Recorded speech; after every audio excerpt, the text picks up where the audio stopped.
জামায়াত ক্ষমতায় গেলে কল্যাণ রাষ্ট্র হবে উল্লেখ করে বাংলাদেশ জামায়াতে ইসলামীর নায়েবে আমির ডক্টর আব্দুল্লাহ মোহাম্মদ তাহের বলেছেন, জামায়াত কখনো ক্ষমতায় এলে কাউকে জোর করে পর্দা করাবে না। সকালে রাজধানীর শেখ ফজিলাতুন্নেসা মিলনায়তনে চিকিৎসক সমাবেশে জামায়াতে ইসলামীর নায়েবে আমির একথা বলেন।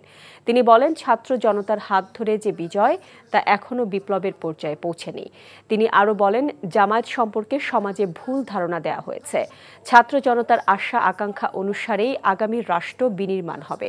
ডক্টর আব্দুল্লাহ মোহাম্মদ তাহের বলেন, জামাত ক্ষমতায় গেলে প্রধান কাজ হবে দুর্নীতি সমূলে উৎপাটন করা। ৪৭-এর স্বাধীনতা আমাদেরকে পরিপূর্ণ স্বাধীন করেনি। ৭১-এর স্বাধীনতাও আমাদেরকে পরিপূর্ণভাবে স্বাধীনতার স্বাদ লাভ করতে দেয়নি। সে কারণে আমরা ইন্ডিপেন্ডেন্স 2 অথবা 3 বলছি। কিন্তু এই স্বাধীনতাটাও একটি কাঙ্ক্ষিত পর্যায়ে বাংলাদেশকে কতদূর নিয়ে যাবে সেটি দেখার জন্য আমাদেরকে অপেক্ষা করতে হবে। এনজিওর কিস্তি প্রথমবার বিকাশ পেমেন্ট করলেই 20 টাকা ইনস্ট্যান্ট ক্যাশব্যাক।